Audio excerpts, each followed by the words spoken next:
Jaitapkar builders and developers 20 वर्षांपासून गृहस्वप्न साकार करणारं एक नातं विश्वासाचं। येत्या आठवड्याभरात पत्रकारांना पेन्शन दिली जाईल। घोषणा करणे सोपे असते, अंमलबजावणी करणे सोपे नसते। बाळशास्त्री जांभेकर हे पत्रकार असले तरीही ते मोठे शिक्षण तज्ञ होते। याचा पत्रकारांनी आदर्श घ्यावा असे मत पालकमंत्री दीपक केसरकर यांनी व्यक्त केले। पाहुयात काय म्हणाले पालकमंत्री दीपक केसरकर। शासन घोषणा करताना करत नाही। डिसेंबर महिन्यामध्ये आमचं जे अधिवेशन झालं त्याच्या पुरवणी मागण्यांमध्ये 15 कोटी रुपये हे आम्ही मंजूर केले आणि ते ट्रान्सफर सुद्धा झालेले आहे। आपली जी योजना आहे ज्याच्यामध्ये आपल्याला पत्रकारांना पेन्शन द्यायचं आहे त्या योजनेसाठी 15 कोटी रुपये ट्रान्सफर झालेले आहे आणि एका आठवड्याभरामध्ये ते 15 दिवसामध्ये याचा व्याज निघेल आणि याच्या व्याजामधून पत्रकारांना पेन्शन सुरू होईल। शेवटी घोषणा करणं सोपं असतं, त्याची अंमलबजावणी करणं फार कठीण असतं। मला माझ्या भाषणाची सुरुवात करण्यापूर्वी ज्येष्ठ पत्रकार बाळशास्त्री जांभेकर यांना मी नमन करतो, त्याच्या स्मृतीला वंदन करतो आणि त्यांच्या स्मृतीतून तुम्हाला प्रेरणा मिळेल आदर्श पत्रकार बनण्याची। कारण बाळशास्त्री जांभेकर जसं कलेक्टर साहेबांनी उल्लेख केला की ते केवळ पत्रकार नव्हते, ते एक शिक्षण तज्ञ सुद्धा होते आणि त्यांच्या लहानपणी त्यांच्या वडिलांनी त्यांच्यावर जे संस्कार केले ते अतिशय महत्त्वाचे आहेत की त्यांना बाल बृहस्पती अशी पदवी देण्यात आलेली होती आणि त्यावेळेला त्यांचं वय फक्त 12 वर्षाचं होतं आणि केवळ हे संस्कार झाले म्हणून मुंबईत गेल्यानंतर केवळ आपल्या संस्कृतीला ते चिकटून राहिले नाही तर अनेक ज्या भाषा आहेत अगदी फारसी भाषेसकट अनेक भाषांवर त्यांनी प्रभुत्व मिळवलं। युनिव्हर्सिटीमध्ये तर त्यांनी प्रावीण्य मिळवलंच पण प्राध्यापक म्हणून त्यांनी अतिशय चांगली कामगिरी केली। एशियाटिक सोसायटीचे ते स्वतः सदस्य होते। फार क्वचित भारतीयांना हा सन्मान त्या काळामध्ये प्राप्त झालेला होता। इंग्रजी वृत्तपत्रांमध्ये लिखाण करत असताना स्वतःचं मराठीची मायबोली हे ते विसरले नाही आणि ज्याप्रमाणे आपण मराठीला म्हणतो की हे वाघिणीचं दूध आहे तर ते दूध सर्वसामान्य माणसांपर्यंत पोहोचण्यासाठी त्यांनी दर्पणची सुरुवात केली। कदाचित त्यांचं निधन झालं नसतं तर एक वेगळा इतिहास सुद्धा घडला असता। फक्त वयाच्या 34व्या वर्षी त्यांचे निधन झालं आणि अशा सुपुत्राचा जन्म आपल्या जिल्ह्यामध्ये होणं हे या जिल्ह्याचं भाग्य आहे आणि म्हणून ज्यावेळेला मी पालकमंत्री झालो त्यावेळेला मी अगोदर देवगड तालुक्यामध्ये त्यांच्या जन्मगावी गेलेलो होतो कुंभमेळा। तिथलं स्मारक मी बघितलं। निश्चितपणे माझी इच्छा आहे की तिथलं स्मारकसुद्धा अधिक त्याच्यामध्ये सुधारणा झाल्या पाहिजे, ते सुद्धा आपण यथावकाश करू। पण पहिली गोष्ट मी काय केली असेल की त्या पोंभुर्ला गावाचं सहभाग हा आमचं जे कोकण ग्रामीण पर्यटन आहे त्याच्यामध्ये केला जेणेकरून जो पर्यटक सिंधुदुर्ग जिल्ह्यामध्ये येईल तो त्या पोंभुर्ला गावाला गेला पाहिजे आणि तिथल्या स्मारकाला त्यांनी वंदन सुद्धा केलं पाहिजे। कारण ती भूमी आहे ज्या ठिकाणी बाळशास्त्रींचं शिक्षण झालं, ज्याच ठिकाणी ते घडले तर त्या भूमीला सुद्धा विसरून चालणार नाही। परंतु जर आपल्याला त्यांचं खऱ्या अर्थाने स्मारक करायचं असलं तर ते जिवंत स्मारक असलं पाहिजे। तिथं हॉल आहे, हॉलमध्ये काही ॲक्टिव्हिटीज लोकल गावाच्या स्तरावर होत असतील परंतु खऱ्या अर्थाने पत्रकारितेशी संबंधित अशा सगळ्या ॲक्टिव्हिटीज या सिंधुदुर्ग जिल्ह्यामध्ये झाल्या पाहिजेत अशी माझी मनापासूनची इच्छा होती। आणि ज्यावेळेला हा प्रस्ताव आला त्यावेळेला खरं तर आम्ही मुख्यमंत्र्यांकडे गेलो, पृथ्वीराज चव्हाण साहेबांकडे, त्यांनी देणगीसुद्धा दिली पण त्या देणगीमध्ये पत्रकार भवन बनलं नसतं। देवाची इच्छा असते आणि देवाचे आशीर्वाद असते। सिंधुदुर्ग ही संतांची भूमी आहे आणि म्हणून मला वित्त खातं मिळालं असं मी स्वतः समजतो।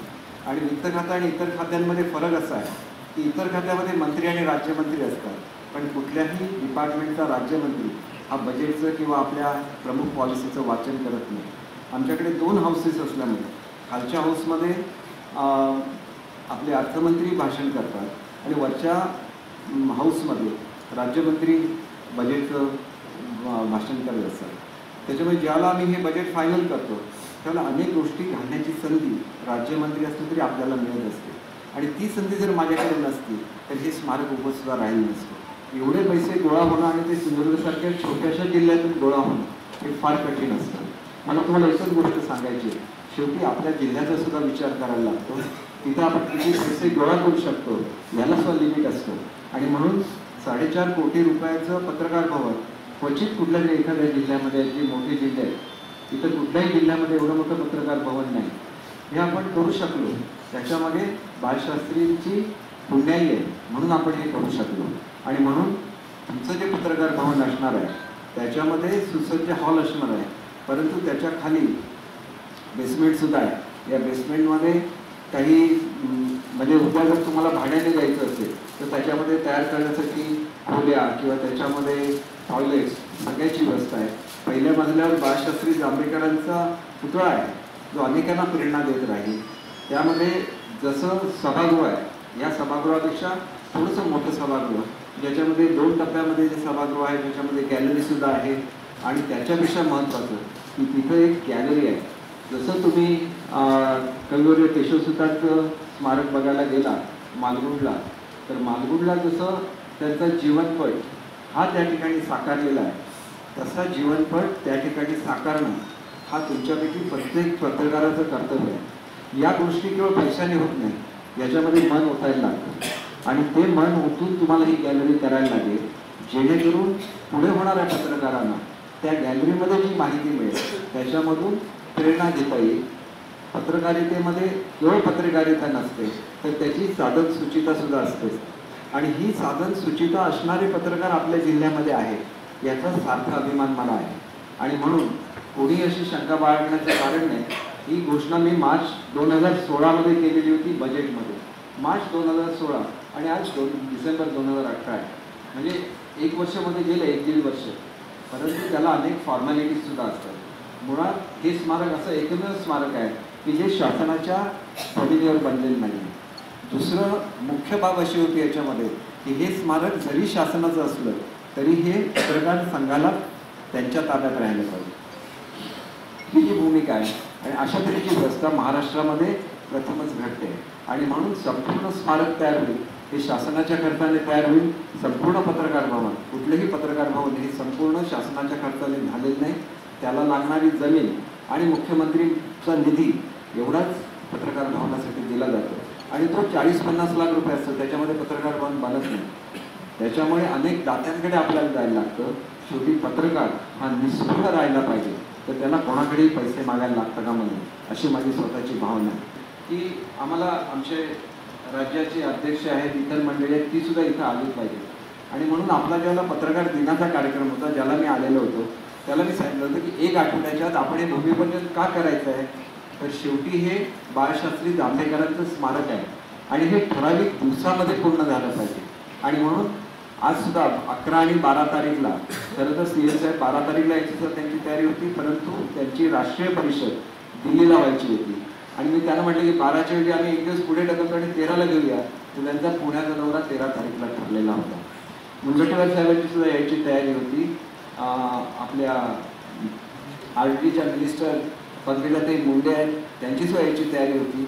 पण ह्या सगळ्यांचं येणं जेवढं महत्त्वाचं आहे तेवढंच महत्त्व हे हा संपूर्ण तिची इमारत ही पावसाच्या पूर्वी पूर्ण होण्याचं फार महत्त्व आहे. कारण पावसामध्ये कोकणामध्ये इमारतींची कामं फार संत गतीने चालतात, एवढा प्रचंड पाऊस असतो. आणि त्याच्यामुळे एक म्हणजे हे स्मारक होणं, हे स्मारक होत असताना खऱ्या अर्थाने तुमच्या सगळ्यांचं मन शेवटी त्याच्यामध्ये गुंतलं पाहिजे.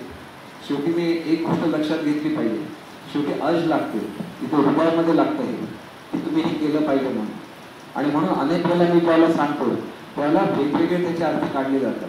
मी असं सांगितलं की समजा अधिकाऱ्यांना मला इथं बसून कामं करून घ्यायला लागतील, याचा अर्थ असा होतो की ज्या अधिकाऱ्यांना, हे अधिकारी तुम्हाला सांगू शकतील की जिथं 15-20 कोटीची कामं होत होती तिथं 200 कोटी त्याच अधिकाऱ्याकडे खर्च करायला आल्यानंतर त्यांच्याकडे मर्यादा येतात, त्यांच्याकडे असलेल्या स्टाफच्या मर्यादा येतात. पण एवढा प्रचंड पैसा ज्यावेळेला जिल्ह्यामध्ये येतो, आमच्या मुख्यालयाला 25 कोटी रुपये दिले जिथं तुमचं स्मारक होतं ते, ज्या जिल्ह्याची स्थापना झाल्यापासून आजपर्यंत 1 रुपयाचा शासनाकडून आलेला नव्हता.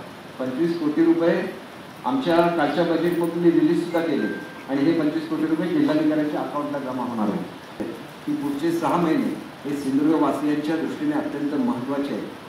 ज्या 6 महिन्यामध्ये तुम्ही सिंधुदुर्ग जिल्ह्यातल्या जिल्हावासियांचा कायापालट करू शकता आणि त्याच्यासाठी पॉझिटिव्ह एनर्जी लागते. दोन गोष्टी असते.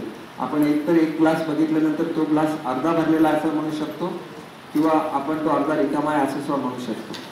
एखाद्याला मी नेहमी जेव्हा पत्रकारांच्या कार्यक्रमाला जातो त्याला उदाहरण देतो की एखादा पत्रकार असंही म्हणू शकतो की सिंधुदुर्ग जिल्ह्याच्या संघाचा मुंबईच्या संघाने दारुण पराभव केला, आणि दुसरा पत्रकार असाही म्हणू शकतो की दुबळ्या सिंधुदुर्गने मुंबईशी चांगली लढत दिली. हा विचारामधला फरक आहे, तो आपण जाणून घेतला पाहिजे, त्याच्यावर आपण कार्यरत झालं पाहिजे, याचीच माझी इच्छा आहे. आणि म्हणून पालकमंत्री म्हणून मी काय करू शकतो, 100% निधी अर्थमंत्री म्हणून तुम्हाला आणून दिलेला आहे, परंतु 100%ने स्मारक उभं राहील, पण त्या स्मारकामध्ये आत्मा असणार नाही तर तुमची एकी कायम राहिली नाही तर. आणि म्हणून मी देवाकडे प्रार्थना करतो की पहिलं स्मारक उभारताना मी बघितलेलं आहे की पत्रकारांच्या मध्ये एकी होऊ शकली नाही, 2 गट झाले आणि त्याच्यामधून होणारं भव्य स्मारक हे होऊ शकलं नाही, आणि खऱ्या अर्थाने त्यांना आदरांजली मिळू शकली नाही जी बाळशास्त्री जांभेकरांना मिळायला पाहिजे होती.